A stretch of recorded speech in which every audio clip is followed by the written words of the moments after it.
Kisah dimulai dengan menampilkan seorang wanita di lokasi dan tempat yang tidak diketahui, tapi yang pasti tempat itu sangat gelap dan bikin ngeri. Beberapa kali ia meminta pertolongan dan menghubungi siapapun yang ada di luar, namun tak ada yang mendengarkan sampai akhirnya.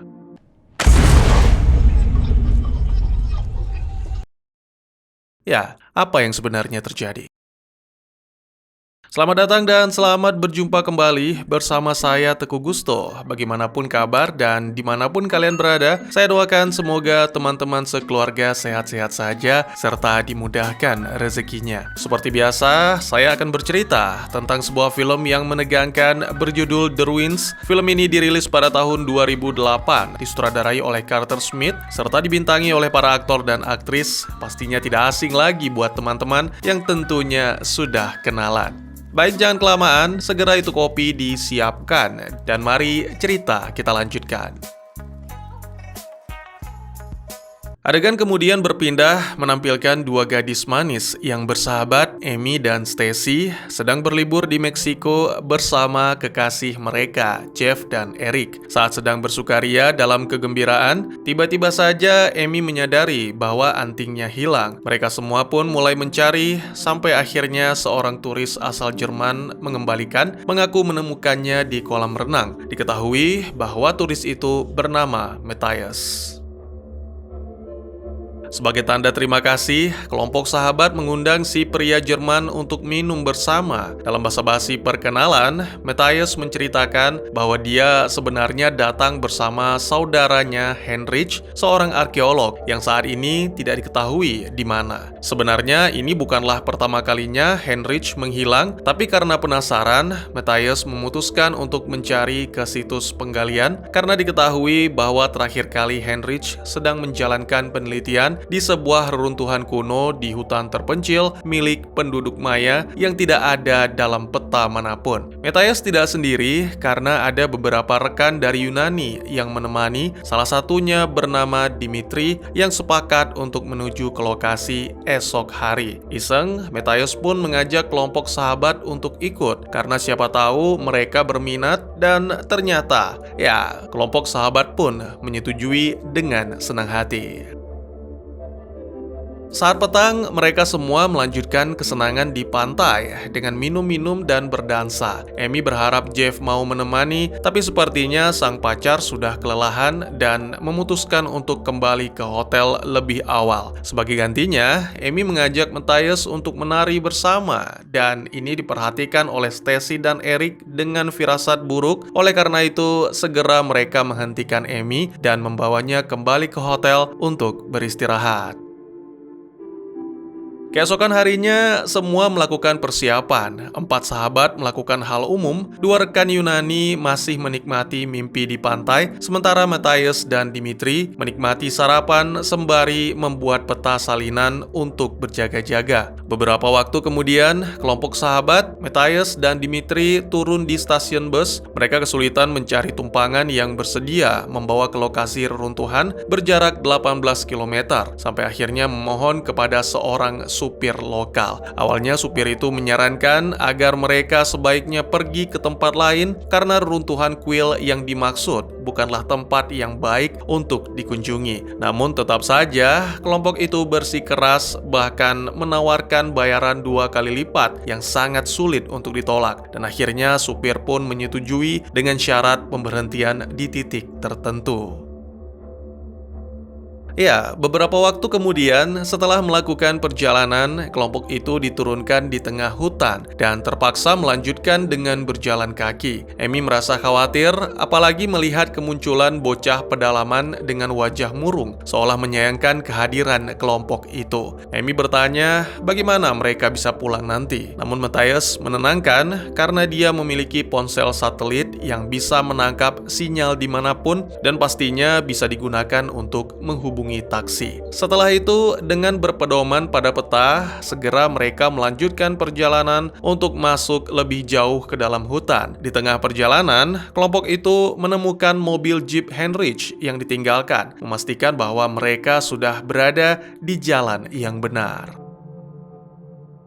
Setelah beberapa waktu berjalan, pada akhirnya kelompok itu tiba di tujuan, merupakan sebuah tempat yang luas dengan reruntuhan kuno menyerupai piramida di tengahnya. Namun sebelum bisa mendekat, sekelompok penduduk datang mengancam dengan membawa senjata seperti pisau, busur panah, bahkan pistol. Matthias mencoba meyakinkan bahwa dirinya dan rekan-rekan tidak bermaksud buruk, hanya sekedar berkunjung atau berekreasi saja. Sayangnya para penduduk lokal itu tidak mengerti apa yang diucapkan.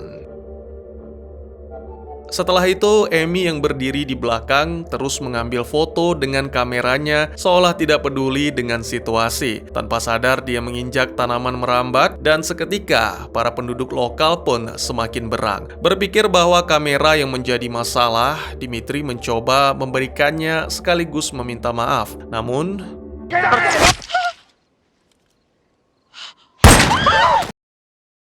tentu saja peristiwa ini membuat semuanya ketakutan dan segera berlari menaiki tangga kuil. Yang aneh adalah para penduduk lokal tidak lagi mengejar, mereka malah menunggu, sama sekali tak mendekat. Sampainya di atas, Matthias dan kelompok sahabat menemukan tenda yang ditinggalkan serta lubang besar di dekatnya seperti sumur.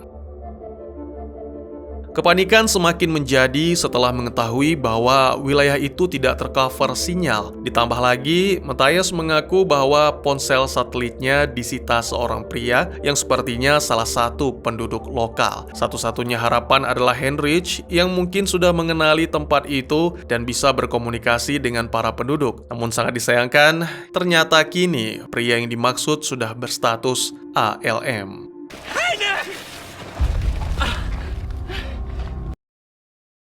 Kini dapat dipastikan bahwa kelompok itu benar-benar terjebak. Oleh karena itu, Jeff menyarankan untuk menunggu sampai pertolongan datang. Lagi pula, besok pagi seharusnya mereka sudah check out. Pihak hotel pasti akan bertanya-tanya sehingga menghubungi polisi untuk melaporkan pengunjung yang hilang. Tiba-tiba saja terdengar dering ponsel dari dalam lubang yang mana diperkirakan mungkin itu adalah ponsel milik Heinrich. Matthias segera memutuskan turun untuk memeriksa. Dia membawa serta lentera, lalu menggunakan tali dengan katrol yang dibantu oleh Jeff dan Eric untuk menurunkan secara perlahan. Sayangnya, ternyata tali tak mampu menahan, sehingga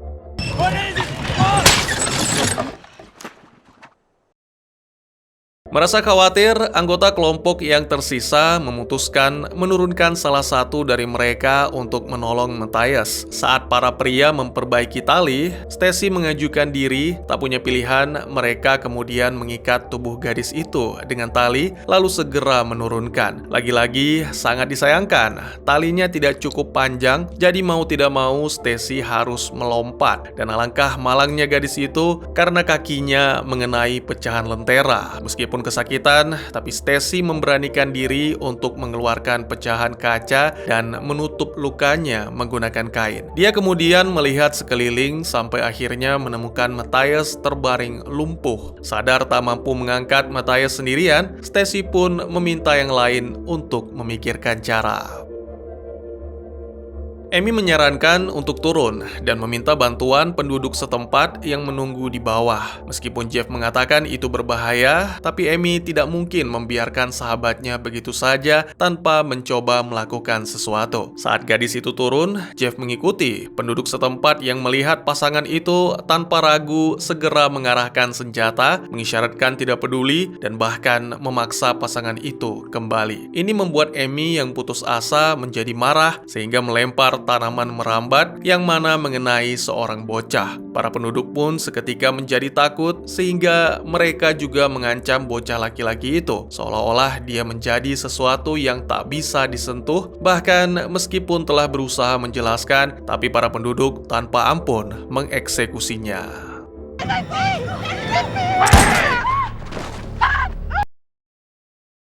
Merasa takut, Jeff dan Amy kembali bergabung dengan teman-teman. Kejadian itu membuat mereka sadar bahwa penduduk setempat takut dengan tanaman merambat dan tidak akan membiarkan siapapun yang telah bersentuhan dengan tanaman itu pergi. Kini mau tidak mau, kelompok itu harus memikirkan cara lain, yaitu membuat tandu darurat untuk mengangkat Matthias, lalu Amy turun ke dalam lubang untuk membantu Stacy menempatkan Matthias ke tandu, dan pada akhirnya ketiganya berhasil keluar dari lubang. 2, 3. Oh my God! Sebagai mahasiswa kedokteran, Jeff mencoba memeriksa Matthias, lalu mengetahui bahwa pria itu dalam kondisi kritis. Kemudian saat memeriksa barang-barang milik Dimitri, Jeff menemukan tiket pesawat yang dijadwalkan berangkat besok pagi. Dia kemudian memberitahukan hal ini kepada yang lain bahwa mungkin saja rekan-rekan Dimitri akan segera menyadari dan memutuskan untuk mencari mereka. Ini bisa menjadi suatu harapan, apalagi sebelumnya Dimitri telah meninggalkan salinan peta untuk rekan-rekan Yunaninya. Semua pun menjadi lega dan memutuskan untuk beristirahat, namun tak lama kemudian hal-hal aneh tak terjelaskan mulai terjadi. Sehingga keesokannya, Stacy terbangun dengan sulur tanaman merambat merayap ke dalam lukanya. Segera Jeff dipanggil untuk melihat hal ini, sementara Amy memeriksa Matthias yang kondisinya semakin memburuk. Beberapa saat kemudian, gadis itu juga berteriak sehingga membuat yang lain segera menghampiri. Wajar jika gadis itu berteriak karena pemandangan yang begitu mengerikan. Tanaman merambat melilit bagian bawah tubuh Matthias seolah-olah sedang mengkonsumsinya. Shoot me the... Okay. Help me! Help me! Segera Jeff berusaha menyingkirkan tanaman itu, tapi gagal karena jumlahnya terlalu banyak. Tak lama kemudian, terdengar lagi dering ponsel dari dalam lubang karena sekarang mereka semakin putus asa, tidak ada pilihan bagi mereka selain turun dan mencari. Dan dalam hal ini, tali hanya mampu menahan bobot para gadis. Berbekal obor darurat, dua sahabat memulai misi. Mereka melewati jalan sempit dan tiba-tiba menemukan sebuah ruangan kecil yang penuh dengan tanaman merambat. Masuk lebih dalam, keduanya terkejut ketika menemukan mayat seorang arkeolog dengan ponsel yang rusak di tangannya, dan tentu saja dering bukan berasal dari ponsel tersebut. Beberapa saat kemudian, perhatian Amy teralihkan oleh salah satu bunga merah di antara tanaman merambat. Ketika mendekatinya, gadis itu menemukan sesuatu yang mengejutkan, bahkan mungkin bisa dibilang lebih mengejutkan dari peristiwa sebelumnya. Terungkap bahwa tanaman itulah yang menciptakan suara dering dengan menggetarkan benang sarinya. Merasa penasaran, Amy pun mencoba menyentuh dan tiba-tiba saja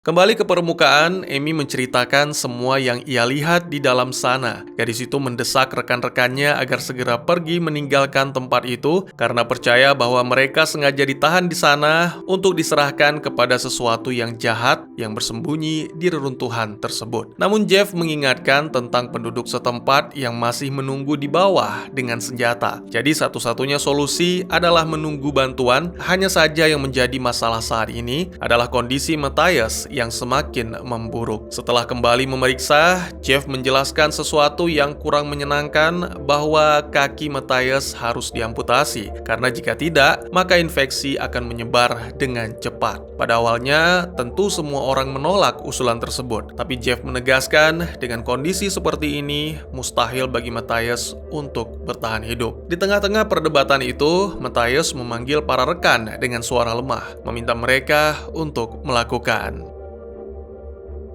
Setelah itu, para gadis diminta untuk berada di dalam tenda, sedangkan Jeff dan Eric melakukan tugas yang paling tidak menyenangkan. Pertama-tama mereka menggunakan batu untuk mematahkan, baru setelah itu memotong dengan pisau seadanya, dan yang terakhir menempelkan luka dengan wajan panas. Mohon maaf tidak bisa saya tampilkan karena cukup memilukan.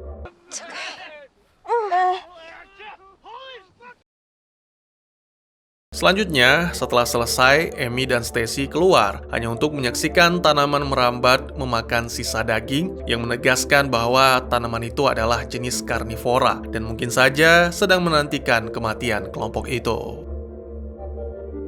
Malam harinya, para gadis tidur di tenda, sementara para pria mengawasi penduduk desa. Karena tidak bisa tidur, Amy keluar untuk mengobrol dengan Eric. Tak kuat menahan diri, Amy pun menangisi situasi mereka saat ini dan bertanya-tanya kapan semua akan berakhir. Eric mencoba menenangkan, namun pada saat yang sama, Stacy terbangun akibat suara erangan, mengira Eric dan Amy melakukan hal-hal yang mencurigakan. Segera Stacy keluar menuduh keduanya berselingkuh. Jeff yang sedang mengamati penduduk desa segera datang setelah mendengarkan keributan. Saat mencoba menenangkan, Jeff mendengar Stacy mengatakan tentang peristiwa di pantai yang mana jika tidak dihentikan, Amy akan berselingkuh dengan Matthias. Selama pertengkaran terjadi, tidak ada yang menyadari bahwa tanaman merambat mulai melilit Matthias yang lumpuh dan menyebabkan pria itu tewas seketika.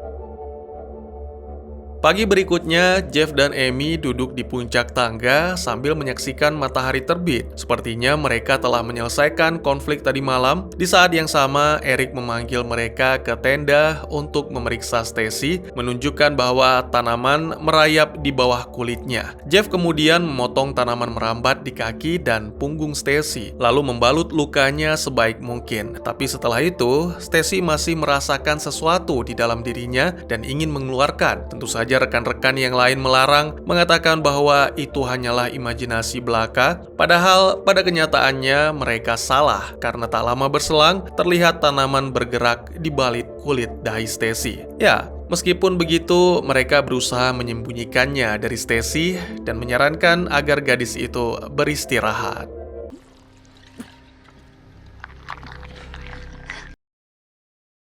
Beberapa waktu kemudian, saat yang lain tertidur, Stacy malah keluar dari tenda dan mulai melukai diri untuk mengeluarkan tanaman merambat. Tak lama berselang, teman-teman yang lain pun keluar menemukan Stacy histeris dengan banyak luka di tubuhnya. Eric berusaha menenangkan meskipun Stacy masih memainkan pisau. Akhirnya terjadilah kecelakaan yang membuat Eric tertusuk dan meninggal dunia. Kemudian, sementara yang lain mencoba menenangkan Stacy, tanaman merambat segera muncul dan menyeret tubuh Eric. Stacy yang kini dipenuhi rasa sakit dan penyesalan memohon untuk dihabisi dan Jeff pun mengabulkan demi mengakhiri penderitaan gadis itu.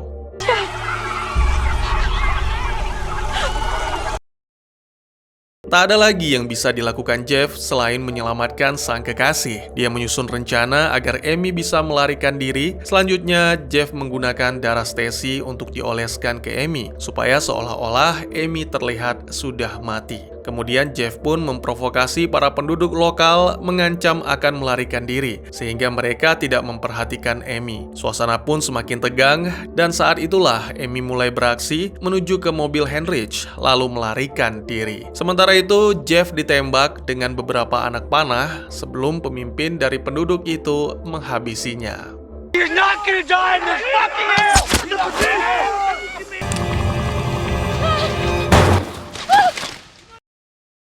Film pun ditutup dengan menampilkan Amy yang melaju kencang tanpa menyadari sesuatu pada wajahnya. Lalu ditampilkan juga dua rekan Yunani yang sedang berjalan melewati hutan dan pada akhirnya mereka mencapai kuil dengan tujuan mencari Dimitri. Apakah dua pria Yunani itu akan mengalami hal yang sama? Lalu bagaimana dengan Amy? Apakah gadis itu akan selamat? Dan tamat. Ya, sebuah film horor berdarah yang sangat layak teman-teman tonton. Tentunya jika sudah cukup umur. Buat adik-adik, ya cukup menonton alur ceritanya saja sambil memendam rasa penasarannya dulu ya. Buat yang sudah menonton, mungkin Anda ingin mengetahui satu atau dua rahasia tentang endingnya. Film ini diadaptasi dari novel dengan judul yang sama karya Scott Smith, dan meskipun bisa dibilang semuanya berjalan buruk buat para turis, sebenarnya ending novel jauh lebih gelap dibandingkan film. Ini adalah tanaman yang menjadi antagonis utama dalam film. Tanaman ini adalah spesies tanaman menjalar misterius berasal dari Meksiko, tumbuh di sebuah kuil kuno. Dari waktu ke waktu, siapapun yang mengunjunginya hanya menjadi mangsa untuk tanaman karnivora ini. Ya, bisa dibilang tanaman ini menjadikan kuil Maya kuno sebagai rumahnya. Asal-usulnya sendiri masih belum diketahui, tapi berdasarkan ketakutan penduduk lokal, ukuran tanaman yang besar dan dihindari oleh satwa liar, bisa dipastikan kalau tanaman ini sudah berumur ratusan tahun. Oh ya, satu lagi, kuil tempat tinggal tanaman ini tidak bisa ditemukan di peta manapun, jadi belum bisa dinuklir ya. Lagi pula, ada petunjuk-petunjuk di dalam buku yang menyiratkan bahwa tanaman merambat ini tidak terlalu mempan terhadap api. Dan yang lebih berbahaya lagi, asap yang mengepul ke udara dapat terhirup oleh orang-orang dan dapat membuatnya menyebar lebih luas lagi.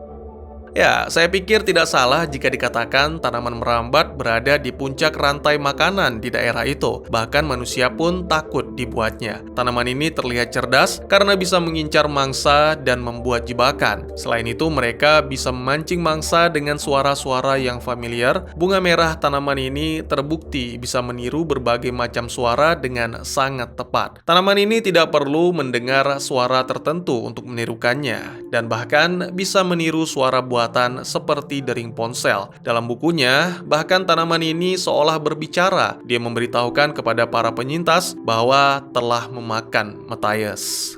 Selain itu, tanaman ini juga dapat mempengaruhi perilaku korbannya pada tingkat psikologis dan juga mengeluarkan aroma yang bisa meniru. Petunjuk ini tidak begitu jelas, tapi di dalam buku, ketika mereka semua berkumpul di pagi hari, ada tercium seperti aroma roti. Sungguh makhluk yang sangat menyeramkan. Semakin dalam mereka tumbuh di kuil, mereka sepertinya tidak terlalu bergantung pada matahari seperti tanaman biasa. Mereka menyerang seperti berkelompok, dalam banyak kasus menghabisi mangsa dengan cara menyusup ke dalam tubuh inangnya. Bahkan saat dipotong kemudian, tanaman merambat akan terus tumbuh hidup dari inangnya. Memotong tanaman ini terbukti tidak efektif dan akhirnya menyebabkan kematian karena kehilangan darah. Memotong bagian tubuh yang terinfeksi mungkin bisa menghentikan infeksi, tapi jelas tidak cukup untuk menghentikan sepenuhnya. Ini berdasarkan reaksi penduduk lokal yang mengeksekusi salah satu bocah setelah tidak sengaja terkena. Jadi bisa dikatakan bahwa tanaman ini bisa masuk ke tubuh seseorang bahkan dengan kontak fisik ringan atau bahkan melalui spora. Dalam bukunya sendiri lebih edan, tanaman ini cukup pintar untuk menghilangkan tanda peringatan yang dibuat penduduk lokal demi menjauhkan pengunjung dari kuil.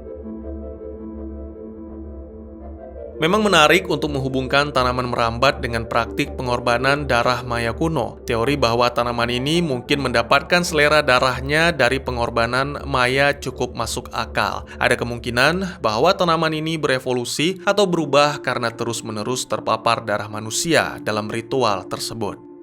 Sementara teori lain mengatakan orang-orang Maya menyembah tanaman merambat sebagai sesuatu yang dituhankan. Ini juga menarik sehingga secara tidak langsung menjelaskan mengapa mereka membangun kuil di sekitar tanaman itu. Tindakan ekstrim seperti mengeksekusi siapapun yang melewati pembatas garam menunjukkan kepanikan dan keputusasaan mereka. Ini semua adalah teori yang menarik dan menambah lapisan misteri serta horor dalam cerita. Cara penduduk setempat di zaman modern menangani situasi ini dengan menaburkan garam di sekitar reruntuhan untuk mencegah penyebaran tanaman juga menunjukkan betapa takutnya mereka pada tanaman tersebut. Oke, kini mari kita lanjut ke cerita. Jadi setelah Stacy, Eric, Matthias, dan temannya Dimitri meninggal, Jeff memutuskan untuk mengorbankan diri demi memberikan Amy kesempatan untuk melarikan diri dari reruntuhan. Dia membawa tubuh Stacy ke bawah untuk memancing orang-orang Maya yang menghalangi. Sementara Jeff mengalihkan perhatian orang Maya yang akhirnya membuatnya tewas. Amy berlari ke hutan, mencapai Jeep Heinrich, dan pergi. Namun dalam buku, Amy tidak seberuntung itu, jadi filmnya mengubah beberapa bagian dari buku, termasuk urutan kematian setiap karakter. Amy adalah karakter yang pertama tewas dalam buku sebelum Jeff, Matthias, dan Eric tewas dengan berbagai cara, meninggalkan Stacy satu-satunya yang hidup. Stacy tahu bahwa dua rekan Yunani akan datang mencari mereka karena dalam buku, teman mereka, Pablo, yang dalam film ini digantikan dengan Dimitri, pergi ke reruntuhan bersama kelompok sahabat dan Matthias. Dengan tujuan untuk menyelamatkan rekan-rekan Yunani, Stacy mengorbankan diri, meninggalkan tubuhnya sebagai peringatan. Tetapi, tanaman merambat menyeret mayatnya ke dalam reruntuhan. Selain itu, ada juga ending alternatif dalam versi yang unrated. Seperti yang saya ceritakan, saat Amy melarikan diri, kita semua melihat tanaman merambat yang ada di balik kulit wajah Amy, menunjukkan bahwa gadis itu juga telah terinfeksi dan pasti pada akhirnya tewas. Nah, adegan ending yang dihapus adalah lanjutannya, dengan menampilkan kuburan Amy di beberapa hari atau beberapa minggu kemudian, ada bunga merah yang tak asing merambat di sekitar batu nisan dan terlihat seorang pria yang sepertinya pengurus makam menghampiri dengan rasa penasaran. Bagaimana menurut kalian? Lebih suka ending yang mana? Mungkin segitu saja teman-teman. Terima kasih buat yang sudah menyaksikan. Silakan memberikan komentar, bertanya, ataupun merequest kira-kira film apa yang menarik untuk dibahas. Bisa lewat kolom komentar, atau buat yang malu-malu bisa via DM ke Instagram saya di @tekugusto. Insya Allah pasti akan dibaca. Mari kita jadikan kolom komentar sebagai sarana penambah wawasan dan menciptakan jalinan persaudaraan, bukan malah menjadikannya sebagai tempat pembulian sehingga menciptakan permusuhan.